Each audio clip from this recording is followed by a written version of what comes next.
El enfoque es totalmente distinto a la otra vez. Más que de nutrición, la nutrición engloba no solo la alimentación, sino otras cosas, pues la alimentación pura y dura. Eso sí, alimentación, las recomendaciones de alimentación saludable, pero también una par de pinceladas de alimentación en circunstancias especiales, ¿vale? Entonces, bueno, ese es el contenido, que es alimentación saludable, recomendaciones generales y en situaciones especiales. Bueno, se sabe desde los años 70 del siglo pasado, un estudio que hizo Lalonde, un canadiense, que lo que más influye en la salud de una población sobre todo, pero también una persona, es nuestro estilo de vida. Eso sí, no podemos renunciar ni al cumplir años ni a los genes que tenemos. Eso no podemos renunciar. Entonces, con un estilo de vida saludable llegaremos al mejor nivel de salud que tenemos con nuestra herencia y con nuestro cumplir de años, ¿eh? Eso no nos lo quita. Pero es importante para evitar algunas enfermedades que se han visto que vienen de malos hábitos. No es el caso de la esclerosis múltiple, el caso de la diabetes, la hipertensión, la cardiovascular, etcétera, etcétera, pero que pueden contribuir a otras cosas. Nuestra especie es omnívora, es decir, tenemos que comer de todo, de origen animal y de origen vegetal en distintas proporciones, eso sí, pero de todo, porque cada grupo de alimentos nos va a dar una serie de nutrientes distintos y se complementan entre sí, ¿vale? Entonces, de unas cosas comeremos más, de otras cosas comeremos menos, pero la alimentación equilibrada no es más que juntar distintos grupos de alimentos en las proporciones adecuadas. Entonces se entiende como alimentación saludable aquella que cubre las necesidades de un individuo y nos permite mantener el mejor estado de salud posible, con nuestra herencia y con nuestro cumpleaños, pero lo mejor posible. Y si además estamos hablando de un niño que le permite crecer a un ritmo adecuado, ¿vale? Eso es alimentación saludable. Y lo que consideramos aquí el patrón de alimentación saludable no tiene por qué ser el mismo que en México o en Japón, porque culturalmente también hay diferencias, ¿eh? Ahora lo veremos. Las características de la alimentación para que sea saludable es que sea suficiente, ni excesiva ni deficitaria en energía y en nutrientes, ¿vale? ¿Y de qué va a depender? Pues va a depender de la edad. Nuestro gasto es máximo y nuestras necesidades son máximas cuando estamos en pleno crecimiento. Cuando cesa el crecimiento hemos llegado al máximo y a partir de ahí, cada 10 años disminuye el gasto energético un 5% y a partir de los 50 años un 10% por década. Es decir, que si yo cuando tenga 65 años como igual que los 18, voy a estar así. Entonces tenemos que irnos adaptando, tenemos que hacer caso a las señales que nos va a dar también el organismo de vez en cuando. Y la naturaleza es sexista, de hecho la naturaleza nos distingue de los sexos y, entre otras características, el gasto energético es distinto, por cuestiones hormonales en el varón y la mujer, un 10% superior en el varón y en la mujer a igualdad de edad, de altura y de peso, ¿vale? La actividad física, importantísima. Una persona que tenga mucha actividad física tiene un gasto y unas necesidades mayores que una persona que tenga menos actividad física. Y la situación fisiológica. Si una mujer está en la segunda mitad del embarazo o dando el pecho, tiene mayores necesidades que el resto de su vida, ¿vale? O sea, esas cosas son lógicas, ¿entiendes? Debe ser equilibrada, es decir, que comamos de cada grupo en la proporción adecuada para que tengamos de cada nutriente la cantidad adecuada, sin más. Variada, para tener de todo la vitamina y minerales que necesitamos y adaptada, obviamente. En julio nos apetece menos un cocido que ahora, ¿eh?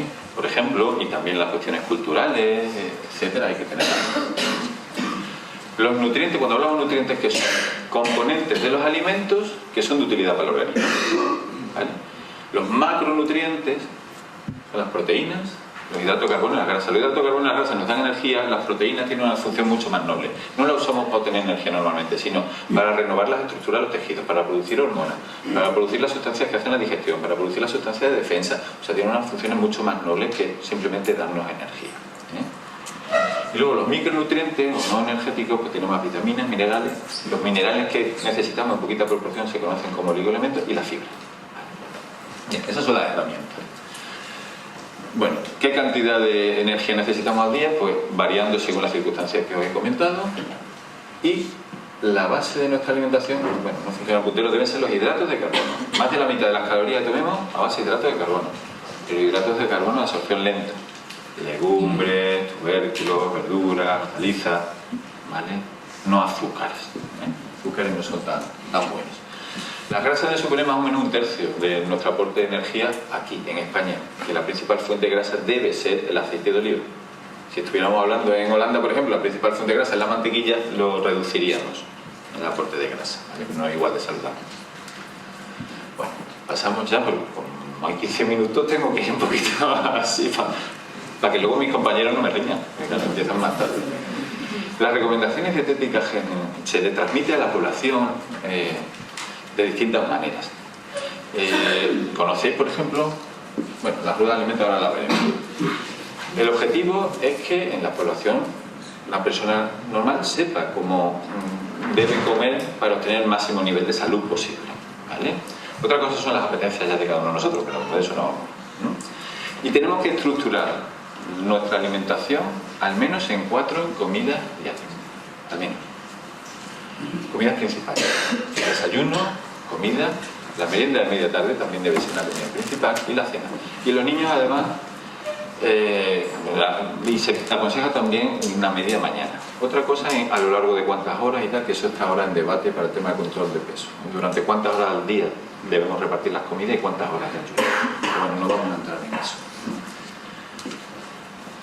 La forma de transmitirlo pues puede ser forma de pirámide. Cuando veáis una pirámide, la que sea, cuanto más hacia la base esté un alimento y más ancha sea la zona que lo contiene, mayor cantidad debemos tomar de ese grupo de alimentos, ¿vale? Y cuanto más arriba y más pequeñito, con menos frecuencia y en menos cantidad, ¿vale? Esa es la clave para entender las pirámides. Entonces, en la base de la pirámide siempre vamos a tener alimentos que nos den hidrato de carbono de absorción lenta, siempre.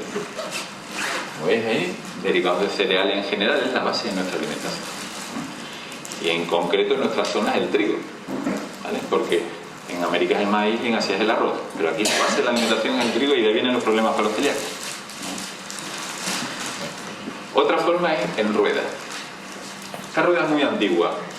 Es muy interesante porque según el color de cada grupo nos dice qué podemos esperar de los alimentos que lo contienen. Grupos rojos, plásticos, nos van a dar proteínas de mucho valor. Y ahí tenemos los lácteos, carne, pescado y huevos.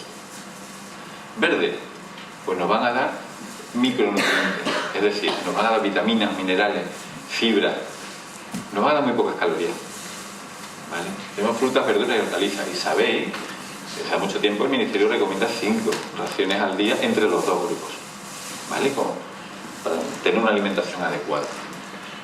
Grupos energéticos, pues podemos esperar de ellos que nos van a dar energía. Un grupo extensa de hidratos de carbono, el amarillo de abajo, derivados de cereales, y luego más chiquitito veis 2 terrones de azúcar, porque quiere decir que los azúcares de absorción rápida, poquitos. De hecho, los que deberíamos consumir son los que vienen de forma natural en los lácteos y en las frutas, y evitar el azúcar añadido. Bien, ¿vale? Y el otro, el amarillo de arriba, son los alimentos grasos, y los hay buenos y los hay malos, ¿eh? La grasa en sí proporciona mucha energía, ¿eh? más del doble que los hidratos de carbono a igualdad de peso. Pero, claro, no es lo mismo el aceite de oliva que una margarina. O que una grasa trans que vaya en la bollería industrial. No tiene nada que ver. ¿Todos son grasas? Sí. Pero obviamente los efectos para la salud son muy distintos, ¿vale? Esta rueda muy antigua, pues incluye un grupo mixto que son alimentos que nos dan proteínas de moderado valor y nos dan bastante energía. Y ahí tenemos las legumbres y los tubérculos, que la energía nos la dan en forma de hidratos de carbono, de absorción lenta. Y por otro lado los frutos secos, que nos dan grasas saludables, ¿eh? Pero son grasas fundamentalmente, además de las proteínas. Nos da esa información que es muy útil, pero claro, no nos dice cuánto de cada grupo de alimentos tenemos que tomar. Entonces la propia sociedad científica que elaboró esta rueda unos años después, que se dieron cuenta de eso, elaboraron esta otra. Cuanto más grande el sector, mayor cantidad debemos tomar. Si os dais cuenta, casi la mitad debe venir de las 5 raciones que hay entre fruta, verdura y hortalizas. Algo más de la cuarta parte debe venir de alimentos que nos den hidratos de carbono de absorción lenta, porque los de absorción rápida están ahí muy chiquininos. La bollería, el azúcar, eso quiere decir que ocasionalmente, ¿vale? Y bueno, y debemos tomar más pescado, más carne blanca y huevos y legumbres que carne roja y productos cárnicos. Pero esta rueda es mucho anterior a que la OMS saltara la alerta esta sobre las carnes rojas y los productos cárnicos, ¿eh? O sea, la sociedad científica ya sabían de esto bastante antes, ¿eh? Lácteos, 3 raciones lácteos al día, pero lácteos fermentados o leche. Los quesos con menor frecuencia.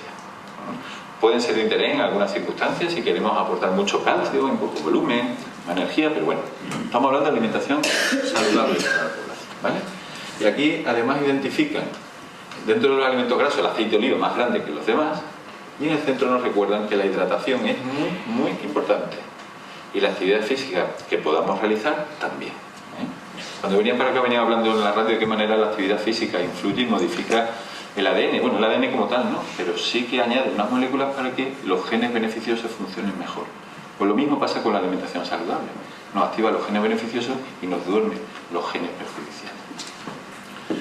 Pirámide, y además nos pone al margen cuántas raciones debemos tomar diariamente u ocasionalmente de cada uno de los alimentos. Igual, derivados de cereales, tubérculos, etcétera, en la base, luego los alimentos reguladores, el aceite de oliva diferenciado, y nos recuerdan de nuevo la hidratación.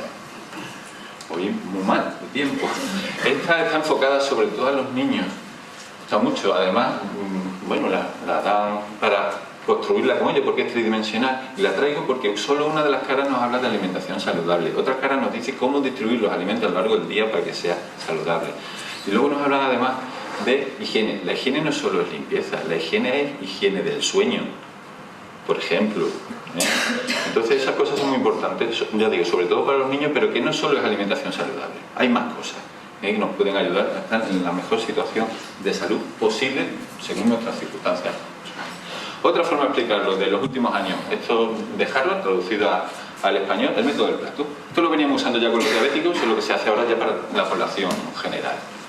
Entonces ahí tenemos que aproximadamente, como podéis ver, bueno, la mitad del plato es entre fruta, verdura y hortaliza, ¿vale? Esto es considerando la comida completa como si todas la tuviéramos en un plato. Obviamente la fruta no la ponemos en el plato de las lentejas, pero bueno, hacernos una idea, Pone granos integrales.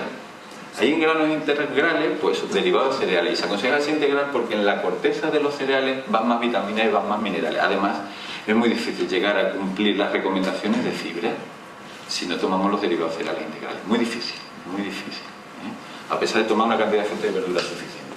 Y luego proteínas saludables, pues ahí las vamos a tener. Luego carne blanca, huevos o legumbre. La legumbre la contamos ahí como proteína saludable, o pescado, ¿vale? Ocasionalmente, podemos tomar algún gusto cárnico, por ejemplo el jamón es saludable, más de la mitad de la grasa que tiene el cerdo, sobre todo si ha comido bellota, sobre todo si es de raza ibérica, y si ha comido bellota, es igual que la del aceite de oliva, o sea que, en fin, que establece ahí una diferencia. Una cosa importante, ¿nos fijamos solo en las calorías normalmente? Pues no solo son las calorías, ya lo he dicho antes con las grasas, a igualdad de calorías yo prefiero el aceite de oliva o la margarina o la bollería. Pues lo mismo, comparar a igualdad de calorías, pues muchísimo mejor los garbanzos que las salchichas, a igualdad de calorías, ¿vale? Porque nos da mucho más nutrientes necesarios, ¿vale? Eso hay que tenerlo también en cuenta a la hora de elegir. No hay ningún patrón de alimentación único saludable. Ya os he dicho que dependiendo del país, pues hay matices y cosas. Eso sí, lo que se entiende, en ningún alimento que sea esencial. Si yo tengo alergia a un alimento, pero puedo tomar otro alimento de ese mismo grupo, me va a dar los nutrientes similares, igual no, pero similares, ¿vale? ¿Y qué consideramos como patrón de alimentación saludable en los últimos años? Sobre todo desde que se han ido publicando estudios del Predimed que demuestran que mejora la salud cardiovascular y que previene algunos tipos de tumores. La dieta mediterránea. La dieta mediterránea consiste en consumo abundante de cereales y legumbres, pescado, fruta, verdura y frutos secos. Tenéis que poner, la dieta mediterránea proviene de nuestra cultura latina, proviene con la incorporación de alimentos de América, etcétera, ¿no? Pero proviene de la fuente de grasa es el aceite de oliva frente a la mantequilla. Se consumían menos carnes y grasas animales y había un consumo muy moderado de vino y solo durante las comidas, no fuera de las comidas. Vale.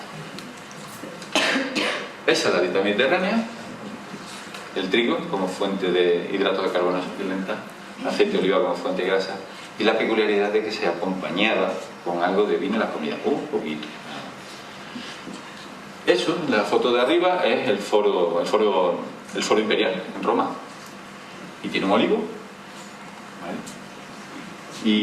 y tiene una parra, la uva, no se ve bien la parra, y tiene una higuera, porque no representaba la dieta mediterránea, lo que representaba era el poder económico del Imperio Romano en sus productos, pero muy parecido, como podéis ver. Bueno, y ya para terminar, dos circunstancias especiales: cuando hay disminución de apetito o aumento de necesidad como consecuencia de algunos tratamientos, que lo sabéis y lo veis de vez en cuando, o que hay dificultades para tragar líquidos o alimentos que quedan hechos trocitos, que no son homogéneos. Bueno, ¿qué se aconseja en caso de que haya disminución de apetito o aumento de necesidad? Enriquecer los platos. elaborar los platos, pero cargándolo un poquito más, o con nata, con mantequilla, con queso, con clara de huevo, con maicena, con frutos secos, dependiendo de que sea un plato dulce, un plato salado, de que le pegue más o menos, pero son ingredientes que pueden enriquecer ese plato, ¿vale? Y solo en caso de que no sea suficiente enriqueciendo los platos para llegar a cubrir las necesidades y se siguiera perdiendo queso de forma involuntaria, entonces se podrían utilizar los suplementos nutricionales. Suplementos, no sustitutos, sino para enriquecer la alimentación, por lo tanto hay que tomarlos separados de las comidas, no en lugar de una comida, ¿vale? Es muy importante, ¿no? Son complementos. Y cuando hay dificultades para tragar, básicamente con las medidas posturales y de cuidados a la hora de comer, y en algunos casos pues modificar la textura de los alimentos. Recomendaciones cuando hay dificultad para tragar: la higiene oral, cuidarla, que comen muy despacito, sin agobio, sin hablar durante la comida, por lo menos mientras se esté masticando hasta que se traga completamente. Sentarse bien recto, utilizar utensilios adaptados cuando sea necesario, tomar bocados pequeños que se puedan manejar bien, y descansar periódicamente si hace falta, si nos vamos cansando. Flexionar el cuello hacia adelante en el momento de tragar. Así tenemos parcialmente ocluida la vía aérea y hay menos riesgo de que se nos vaya por mal sitio la comida. Y además se aconseja hacer el movimiento de tragar al menos 2 veces por si nos quedan restos al final, ¿vale? Para evitar siempre que vaya por mal sitio. Si podemos, comprobar que no nos quedan restos antes del siguiente bocado, obviamente, y permanecer incorporado para evitar reflujo, etcétera, por lo menos media hora después de las comidas, ¿vale? Y en cuanto a los alimentos en sí, evitar los alimentos que tengan texturas no homogéneas, que son los que peor se manejan, ¿vale? Los alimentos que una vez masticados los dejemos hecho un puré, perfecto, pero los alimentos que al masticarlo queden trocitos, cacahuete, patatas fritas, zanahoria cruda, la zanahoria cocida sí que podemos hacer un puré, pero la cruda pues hay que tener cuidado con sus alimentos. Obviamente que los alimentos no lleven residuos, tener mucho cuidado antes, y evitar los alimentos también pegajosos, que sean fluidos, porque si no se nos queda ahí que no hay manera de, ¿vale? Pero vamos, pasa cualquiera. Así que, y básicamente lo que quería comentar para concluir, pues la alimentación de personas con esclerosis múltiple debe ser como la población general. Solo en caso de necesidad especial o pérdida de apetito, pues entonces pues procede a enriquecer los platos, ¿vale? Que se pueden tomar los suplementos nutricionales cuando, a pesar de enriquecer los platos, no hemos llegado a cubrir las necesidades. Que si hay dificultad para tragar con seguridad, pues tenemos que seleccionar bien los alimentos o incluso modificar su textura o espesarlos o lo que sea necesario. Y siempre recordar que los alimentos que mejor vamos a tragar son los alimentos que sean no muy fluidos, que sean más bien espesos y que sean homogéneos. Son los alimentos que mejor van a tragar. Una vez que los hemos masticado, pero no hace falta que tomemos puré, que podemos tomar unas patatas guisadas con no sé qué, que eso lo masticamos muy bien, lo dejamos hecho un puré, por ejemplo, ¿vale? Y por mi parte nada más. Si me queréis preguntar alguna cosa, a vuestra disposición.